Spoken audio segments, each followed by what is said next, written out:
Back in 2010, the Redskins used their 4th overall pick to pick up Trent Williams. Oftentimes, spending a pick that high on an offensive lineman won't get the fans super excited. However, it can certainly help you a lot. It was a high pick, however, he's proven that he's certainly worth it, as he's now made it to the Pro Bowl in 7 straight seasons. He's a very good technical tackle as well, and I'll show you what I mean with this play.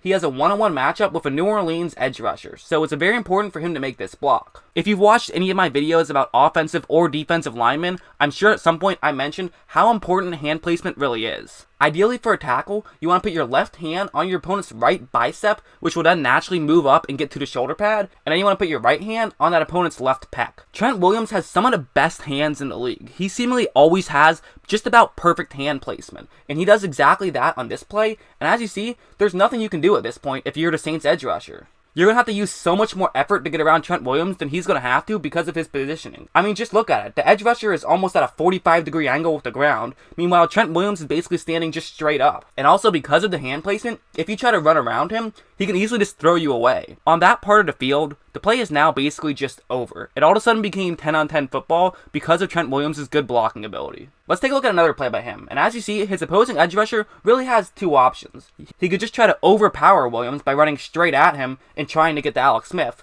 or he could try to run around Williams and then try to get to Alex Smith. The obvious pros and cons for both is that if you try to run straight through him, then you have to run straight through him. However, if you try to run around him, that takes longer. Davenport is going to make the smart decision here and try to run around Williams. However, look at what Williams does here. One of the key things to watch is how his left hand isn't up in any direction. He's basically waiting for Davenport to make a move before he's going to try to latch that left hand on. This is crucial because Davenport has essentially ran out of real estate at this point. The more he runs down, the farther away he's going to get from Alex Smith, which just wouldn't make any sense. At that point, you're just running away from the play. It's really quite simple actually. If Williams can latch his left hand onto Davenport's right side of his body, then it's over and Williams is going to win. If he can't, Davenport should be able to break to Williams' left and get past him and then get to Smith. That's why Williams keeping his hand down is so crucial. If his hand is already up, Davenport could easily just smack it away. However, because it's down, Williams can basically just pick a spot and pick a time that he wants to try to latch it on. It's a lot tougher to knock someone's hand away when it's down than when it's up, so that's why Williams is doing this. He does in fact latch that left hand onto Davenport,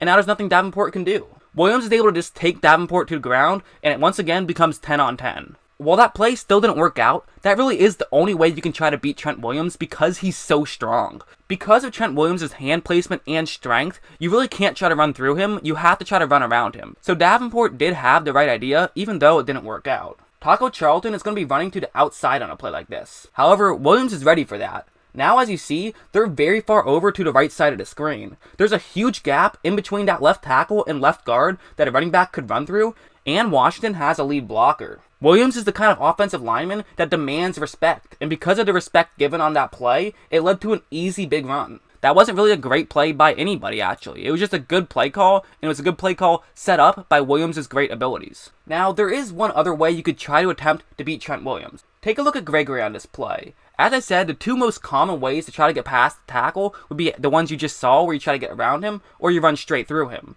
However, take a look at what Gregory is going to do here. He's actually going to be running to the right side of Williams to see if he can get Williams to creep over to his left and then try to get past him to the right. Williams actually didn't really get fooled too badly and was still able to come back and block Gregory. However, Gregory ended up running into the Redskins' left guard, which now leaves a Cowboy completely unblocked and has a great chance of getting to Alex Smith. This could easily be a sack here. However, look at Williams on this play. He realizes what's going on and is still able to get a hand on that Cowboys defender, just enough to get him away from Smith. Smith did a very good job of scrambling as well, which helped him avoid the sack, but to me the real impressive part of this play was Williams making a good job of blocking 2 guys. It was an incredibly athletic play and also a very smart play as he was aware of what was going on and who needed to be blocked. He's a really talented player.